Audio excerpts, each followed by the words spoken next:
कल जो घटना घटित हुई थी इसके बारे में मैंने कल ब्रीफ किया था कि हम लोगों ने मौके पे सारी टीमों को भेजा है।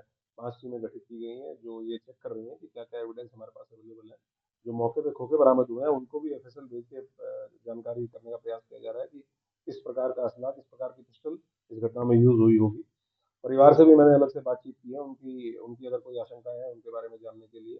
एक स्पीड ट्रैफिक के नेतृत्व में छठी टीम हम लोगों ने सीसीटीवी कैमरा के लिए लगाई है क्योंकि वो एक बहुत महत्वपूर्ण एविडेंस हमारे पास है।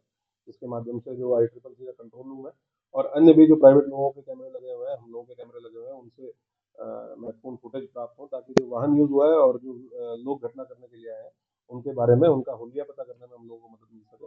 उसी पे अभी सारी टीमें काम कर रही हैं। परिवार को हम लोगों ने सुरक्षा व्यवस्था उनकी सुनिश्चित की है। वहाँ पे एक आर्म्ड गार्ड पुलिस लाइन से लगाई गई है, उनके साथ सुरक्षाकर्मी भी साथ में लगाए गए हैं और ये 6 की 6 टीमें हैं। लगातार सीनियर ऑफिसर्स के द्वारा सुपरवाइज किया जा रहा है।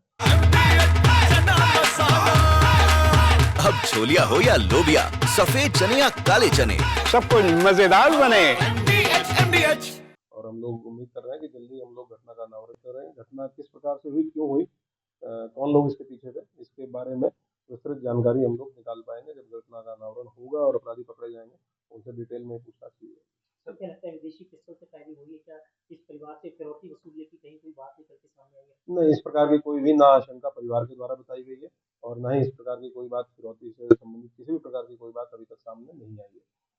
जो वेपन यूज हुआ है उसके बारे में जरूर हम लोग एफएसएल भेज के ये जानकारी करने की कोशिश कर रहे हैं क्योंकि वहाँ लोकल लोगों के द्वारा 6-7 राउंड फायरिंग की बात बताई गई है और कुछ लोगों के अलग अलग वर्जन है मौके पे, लेकिन जो फील्ड यूनिट के द्वारा भी वहाँ पे मौका मुआयना किया गया उनका भी ओपिनियन है कि मल्टीपल राउंड वहाँ पे फायरिंग हुई है। तो कौन सा वेपन इसमें यूज होता है इसके संबंध में कंक्लूसिवली बताना तभी पॉसिबल हो पाएगा जब जो हमें वहाँ खाली खोखे मिले हैं उनका एक बार टेस्ट हो जाए कि किस तरह का वेपन उसमें यूज हुआ है। 9mm के कुछ खोखे मौके से बरामद हुए हैं, तो ये तो क्लियर है कि पिस्टल उसमें यूज हुई है, लेकिन कौन सी पिस्टल यूज हुई है इसके बारे में कंक्लूसिवली अभी बताना पॉसिबल नहीं होगा।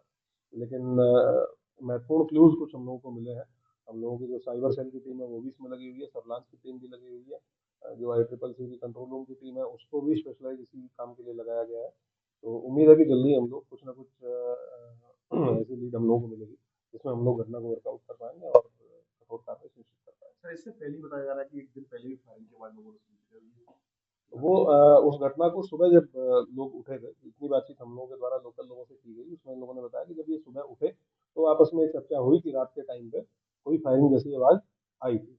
तो उसको भी एस्टेब्लिश किया जा रहा है, उसको भी हम लोग क्योंकि सीसीटीवी फुटेज हमें लगभग सिर्फ घटना के समय का नहीं देखना है, उससे 72 घंटे पहले 72 घंटे बाद तक का भी हम लोगों को सीसीटीवी फुटेज देखना है कि कौन कौन लोग वहाँ आए या कौन कौन लोग उसके बाद आए, पहले कौन कौन आए।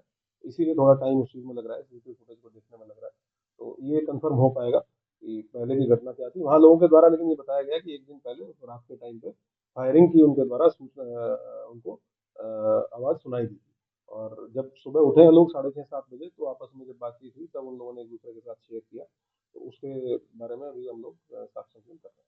ये है सीक्रेट रेसिपी MDH का जीरा सिर्फ जल जीरा मसाला। सिप सिप जीरा सिप MDH का जल जीरा सिप MDH का जल जीरा सिप